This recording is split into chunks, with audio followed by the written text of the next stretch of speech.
I felt a very deep creative urge to speak and reflect on theatre.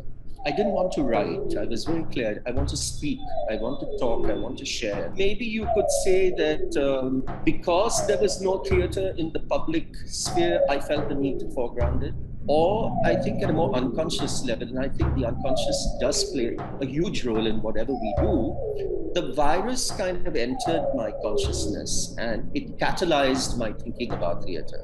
So without thinking too much about it, I began to map a series of reflections, which then got represented in the video lecture. But yeah, this is something I'm very inspired by, this sense of rhythm being in the bodies of the performers, and also something that we share. This is our environment is imbued with rhythm. So how do we connect with these rhythms? How do we participate in them, and how to play with this?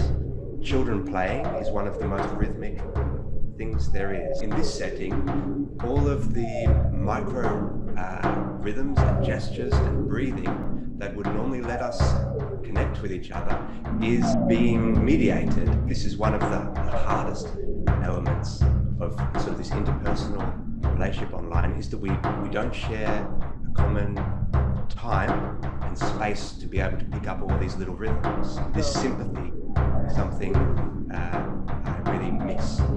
How do we create a space where people of all ages and interests can come and can see something together, and it's informal and there are very few barriers there, where people could mix before the event and after the event, and even the performers themselves would not sort of be stuck in a VIP area or a green room area. They would be able to come out and engage with the audiences that had come, and in essence a space for groups to interact and to engage with performing arts and to demystify a lot of that.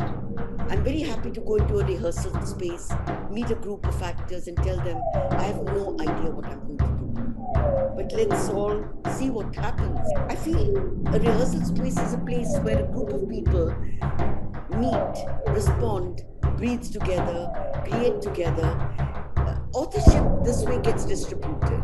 I just wonder, are we at that stage where something has intrinsically shifted? If this is that evolutionary leap where we don't have to lead the way it used to be behind, but it's forcing us to reimagine what is essential about that art form. I passionately believe in space.